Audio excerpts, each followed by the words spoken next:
अस्सलातु अला वक्तिहा, यानी नमाज को उसके वक्त पर अदा करना।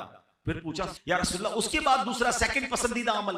फरमाया सुम्मा बिर्रुल वालिदैन, उसके बाद वालिदैन के साथ भलाई करना सबसे पसंदीदा है।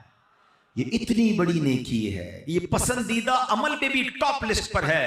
तो ऐ मेरे प्यारे इस्लामी भाइयों, हमें अपने माँ बाप के साथ अच्छा बर्ताव करना है। अच्छा, बाज़ औक़ात आज के ज़माने में फास्ट लाइफ हो गई, ये नहीं पता चलता कि भाई मैं क्या कर लूं ताकि मुझे ये इत्मीनान हो जाए कि मैं वालिदैन का फर्मा बरदार हूं, मेरे पर वालिदैन के हुकूक क्या हैं। मुझे कोई लिस्ट बता दें, मुझे कोई चेक लिस्ट दे दें ताकि मैं चेक कर लूं कि मैं ये काम कर रहा हूं कि नहीं। अपने तौर पे मैं समझ रहा हूं मैं बड़ी खिदमत कर रहा हूं, मैं माँ बाप मेरे मुझसे सेटिस्फाई हैं, कहीं ऐसा ना हो कि मैं गुनाहगार हूं। तो आज मैं कुछ वालिदैन के हुकूक बयान करता हूं जो उलमाए किराम ने बयान किए।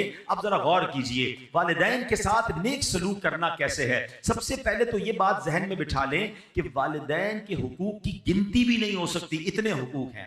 आला हजरत इमाम अहले सुन्नत की खिदमत में सवाल हुआ कि माँ बाप के हुकूक कितने हैं। सैयदी आला हजरत इमाम अहले सुन्नत ने कमाल का जवाब दिया। फरमाया वालिदैन के इतने हुकूक हैं कि पूरे करना नामुमकिन है। यहां तक कि अगर वालिदैन वफात पा जाएं और बेटा उन्हें दोबारा जिंदा करने की ताकत रखता हो तो दोबारा जिंदा करे, ये भी उनके हुकूक में शामिल है।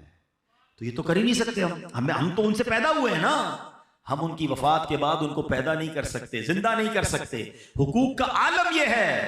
मगर अब उलमाए किराम फरमाते कि लिस्ट भी बहुत बड़ी, काउंट भी नहीं हो सकती, मगर चंद बातें अगर कोई इन पर अमल कर लेना तो ये वालिदैन के साथ भलाई करने वाला कहलाएगा। अब गौर से ये चेक लिस्ट, जितने नौजवान खुश नसीब है यकीन करें जिनके माँ बाप आपके पास हैं, पूछिए उनसे जिनकी माँ चली गई, पूछे उनसे जिनके वालिद चले गए। हम हर साल यहाँ जब जमा होते हैं तो वालिदैन की याद यकीनन और ताज़ा हो जाती है। माँ बाप के बगैर जिंदगी बहुत बेरंग हो जाती है। दुख में, सुख में, खुशी में, गम में, हर वक्त माँ बाप याद आते हैं। और अगर आपके पास हैं तो आप बहुत लकी हैं।